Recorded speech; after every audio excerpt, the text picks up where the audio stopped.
บ้านเนินดินแดงเป็นโรงเรียนขนาดเล็กสังกัดสำนักงานเขตพื้นที่การศึกษาประถมศึกษาสระแก้วเขต 1ตั้งอยู่ที่ 155 หมู่ 14 ตำบลบ้านแก้ง อำเภอเมืองสระแก้ว จังหวัดสระแก้ว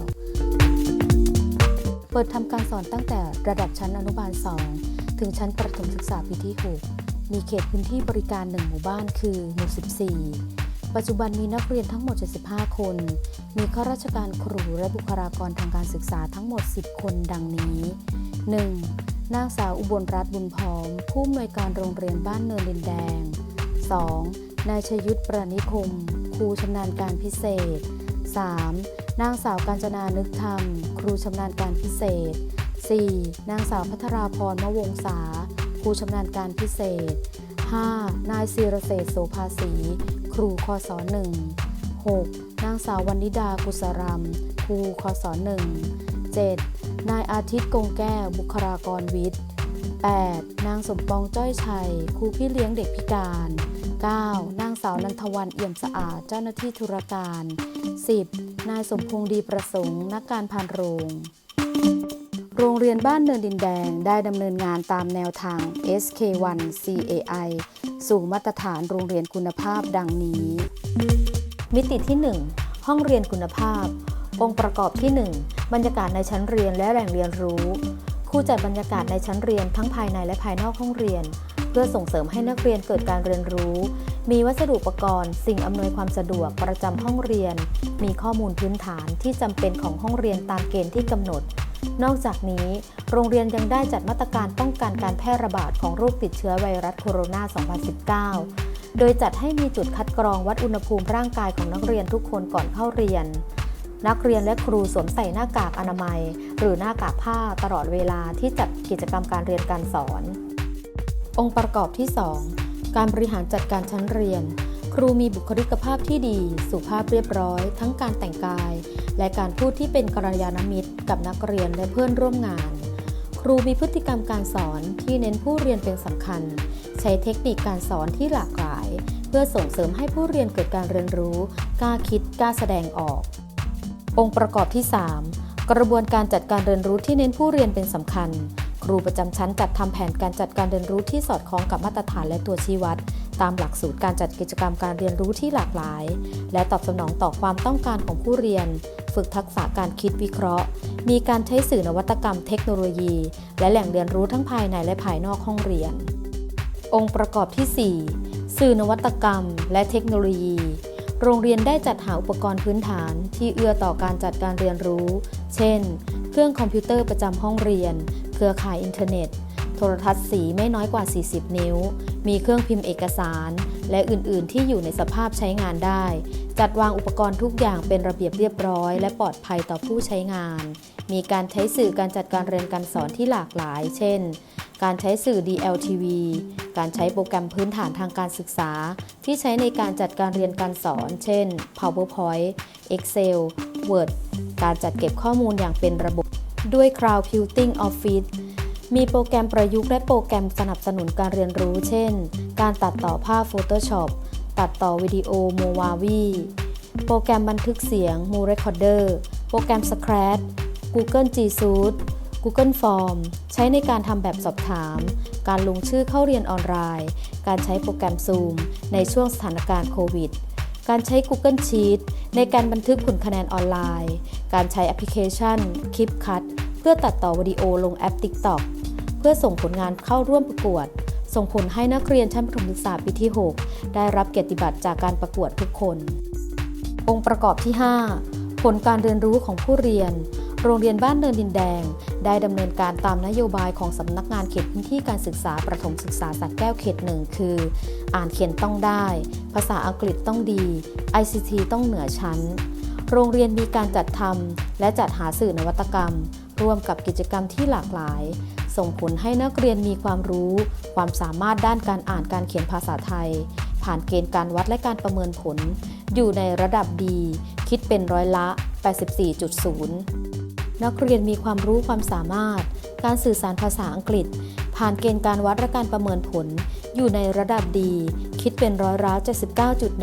79.14 นักเรียนมีความสามารถด้านการใช้สื่อเทคโนโลยีสารสนเทศและสามารถใช้คอมพิวเตอร์ได้เหมาะสมกับวัยตามระดับชั้นผ่านเกณฑ์การวัดและประเมินผลอยู่ในระดับดีคิดเป็นร้อยละ 80.53 ในส่วนของหลักสูตรสถานศึกษาโรงเรียนบ้านเนินดินแดงได้จัดทำใช้และพัฒนาหลักสูตรสถานศึกษาขั้นพื้นฐานพุทธศักราช 2561 ทั้ง 8 กลุ่มสาระการเรียนรู้และกิจกรรมพัฒนาผู้เรียนมีการนิเทศกำกับติดตามการจัดทำใช้และพัฒนาหลักสูตรอย่างต่อเนื่องจัดโครงการและกิจกรรมเสริมหลักสูตรที่หลากหลายเช่นการเรียนรู้แบบ Active Learning ให้ผู้เรียนได้เรียนรู้ผ่านโครงงานทั้งโครงงานคุณธรรมและโครงงานฝึกทักษะอาชีพต่างๆเพื่อส่งเสริมพัฒนาให้ผู้เรียนได้แสดงศักยภาพทักษะทางวิชาการทักษะอาชีพและทักษะชีวิตที่หลากหลายมีการประชุมทบทวนหลังการปฏิบัติงานวิเคราะห์ทั้งจุดเด่นจุดด้อยและการหาแนวทางแก้ไขพัฒนาอย่างน้อยเดือนละ1 ครั้งมีการน้อมนำพระบรมราโชบายด้านการศึกษาในหลวงรัชกาลที่ 10 สู่การปฏิบัติโดยการจัดกิจกรรมเกี่ยวกับวันสำคัญทั้งของชาติศาสนาและพระมหากษัตริย์จัดกิจกรรมจิตอาสาอย่างต่อเนื่องน้อมนำหลักปรัชญาของเศรษฐกิจพอเพียงมาใช้จัดการเรียนการสอนเช่นการจัดทำหลักสูตรสมุนไพรศึกษาเรียนรู้เรื่องสมุนไพรพื้นบ้าน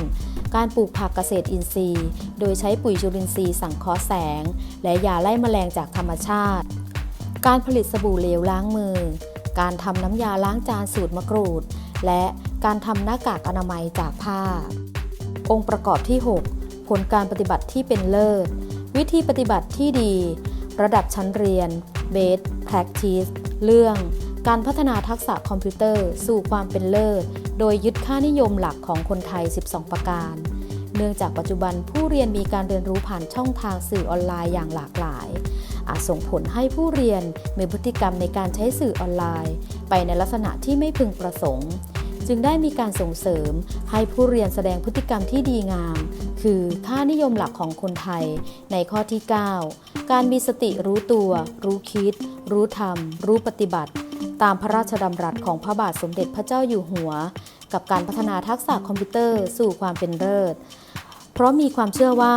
ถ้าหากนักเรียนได้ฝึกปฏิบัติอยู่เป็นนิดบนพื้นฐานมีสติรู้ตัวรู้คิดรู้ทำรู้ปฏิบัติตามพระราชดำรัสของพระบาทสมเด็จพระเจ้าอยู่หัวแล้วนักเรียนจะมีความดีและเกิดความงามต่อตนเองผู้ปกครองโรงเรียนชุมชนสังคมและประเทศชาติ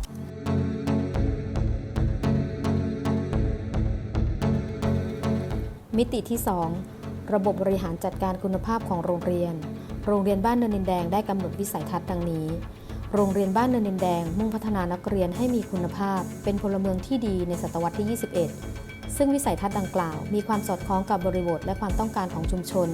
มีการจัดทำแผนพัฒนาคุณภาพการศึกษาแผนปฏิบัติการประจำปีที่สอดคล้องกับเป้าหมายและพันธกิจของโรงเรียนมีการจัดทำคำสั่งมอบหมายงานที่ชัดเจนมีการนิเทศกำกับติดตามการดำเนินงานอย่างต่อเนื่องการจัดระบบข้อมูลสารสนเทศที่เป็นปัจจุบันครบถ้วนสะดวกต่อการนำมาใช้โรงเรียนบ้านเนินดินแดงมีการบริหารจัดการเพื่อพัฒนาคุณภาพการศึกษา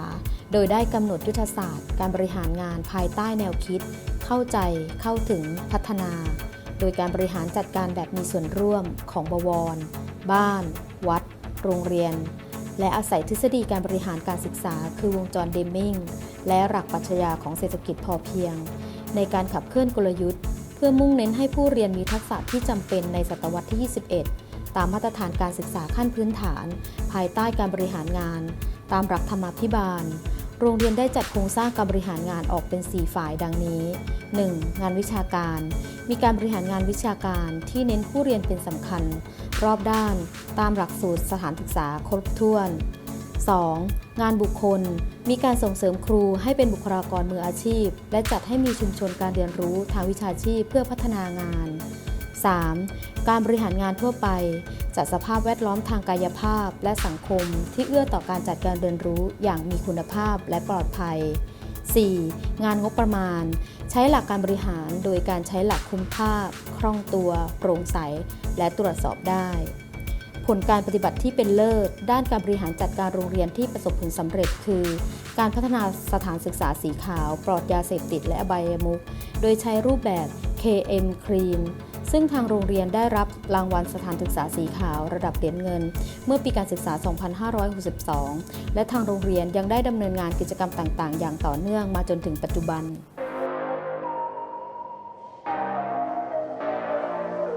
มิติที่ 3 เอกลักษณ์โรงเรียนเนื่องจากโรงเรียนได้จัดการเรียนการสอนแบบ Learning by Doing ที่มุ่งเน้นให้นักเรียนได้ลงมือฝึกปฏิบัติด้วยตนเองผ่านกิจกรรมโครงงานคุณธรรมและโครงงานทักษะอาชีพจึงได้กำหนดเอกลักษณ์ของโรงเรียนคือโรงเรียนส่งเสริมคุณธรรมน้อมนำหลักปรัชญาของเศรษฐกิจพอเพียง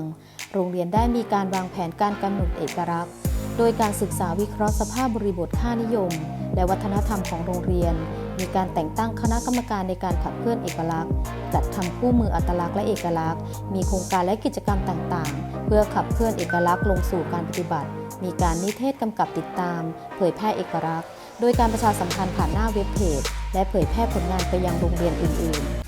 ๆจากการที่โรงเรียนได้ดำเนินงานบริหารสถานศึกษาสู่ความเป็นโรงเรียนคุณภาพทุกมิติและทุกองค์ประกอบส่งผลให้โรงเรียนได้มีการพัฒนาตนเองให้มีคุณภาพตามมาตรฐานด้วยกระบวนการที่หลากหลายตามบริบททรัพยากรและศักยภาพที่โรงเรียนมีอยู่นำไปสู่ความสำเร็จของโรงเรียนทำให้โรงเรียนน่าอยู่ครูดีนักเรียนมีคุณภาพชุมชนร่วมใจใช้ประโยชน์ร่วมกัน